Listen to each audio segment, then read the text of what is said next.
In case you missed it, I did a video yesterday about Harry the hamster and how he doesn't exactly live in ideal circumstances.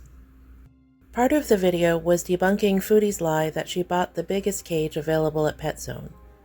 She even invited us to do the research ourselves, which I did. As you can imagine, the response was quick and pretty negative. Salah called me sad and desperate, told me I was a loser. Oh well, anyway.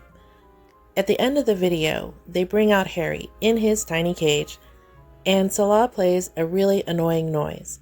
Now this noise is something that he's been doing, well, not this specific noise, but playing loud noises and flashing lights has been something he's been doing for a while now.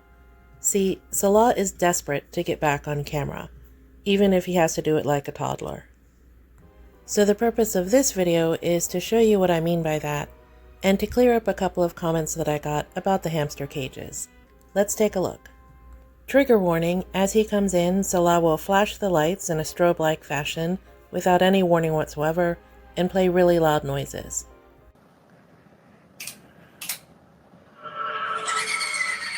What the? Ah, that's scary. What is that? The nun? Babe. Okay. Whoa, babe, no! Turn the Why light crying, off. babe? Look at I look so tired. Okay, so you can clearly see that Salah doesn't understand how annoying loud noises are for the viewers. He doesn't care about things like how the viewers perceive flashing lights, or even his own wife's comfort with him touching her face. Yeah, he's a gem. He always has crazy entrances. Yeah, like Undertaker. It's like wiping the face of a child. Yeah, I know. His hands are huge, like compared to mine. Like that's like the. Don't show the cage. It makes people irate. Yeah, really. Oh well, they can be mad all they want. Is he awake? Yeah. Oh, big boy! Okay. I'm gonna wipe my lip gloss off so I can. In this next part, you'll hear Salah playing another loud noise. This one for Harry. But don't worry, it's not Harry crying out in pain like some people think it is. It's just a recording. Another thing to note though is that off frame, after he puts down the cage, Salah is clearly holding on to Julia, and he puts her up to Harry's cage a couple of times, even when Foodie's holding him by hand. Let me show you what I mean. Howie! Hi, big man. Do you like your sock, big man? This Princess Peach. Come. Come on, big boy. Come on, big boy. Come on.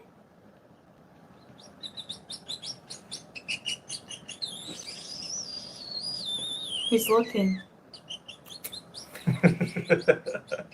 I gotta wait for him to come out so that he's going back in with the noise. Oh, here he goes. Yeah, I got you. Howie, the big boy. You big man. So the noise Salah was playing, if it's not this exact noise, is a hamster calling sound. All I did was type in hamster sounds into YouTube and this is what came up. Again, he's just so inexperienced with YouTube that he doesn't understand the point of view of the viewer. He simply doesn't comprehend the fact that if we as viewers can't see it in frame, we don't know if that noise is coming from Harry or his phone. They're also both ignoring the fact that Foodie just told us Harry might have fallen from a very high dresser. So no, Salah, we're not just sad losers looking for content. Your viewers are people who are actually concerned about Harry, because you played a sound of what sounded like a hamster in distress.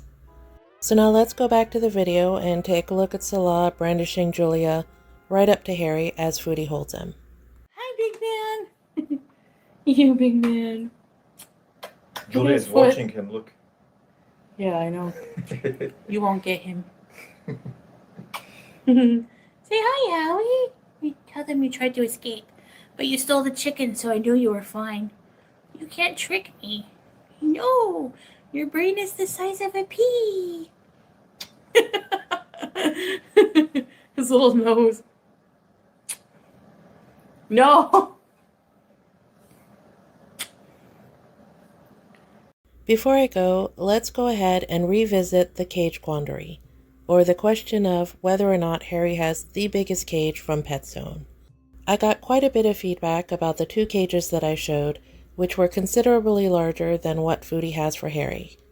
Now remember, my primary goal here was to show that she was lying about the largest cage being the one that Harry was currently in. A few people even chimed in that this unit, the one that I showed in the video, is too tall for hamsters, and it would actually be dangerous for Harry. The thing is, you can customize this. Those ramps can come off, or they can be lowered, or they can be raised. Personally, I would put in buffers, fill the bottom up with at least 6 to 8 inches of bedding, and then raise up that first level, and then maybe remove the third. The beauty of a system like this is that you can really customize it. Now, as far as the burrowing goes, that's very important. That's why I mentioned putting in some sort of liner or buffer so that you can add extra bedding. Harry is sorely lacking in burrowing space. So while a unit that's 3.5 feet tall may seem excessive, you're going to need that vertical space, and I'll show you why. See, small rodents like hamsters in the wild burrow underground.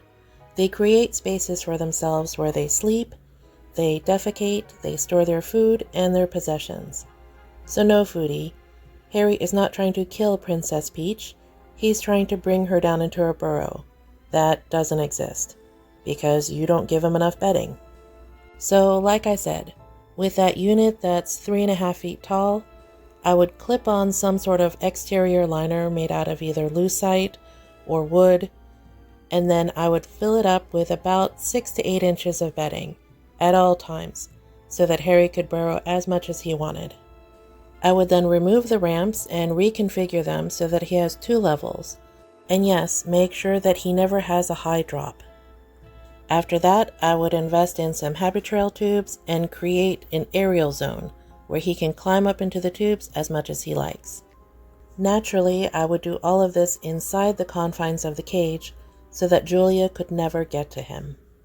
Now yeah, I know none of this is going to be cheap, but that's what you sign up for when you get a pet, even a small hamster. While a much larger horizontal space is ideal for Harry, this is a pretty viable option. Drop me a line in the comments and let me know what you think. How would you design Harry's habitat? I'd love to hear from you.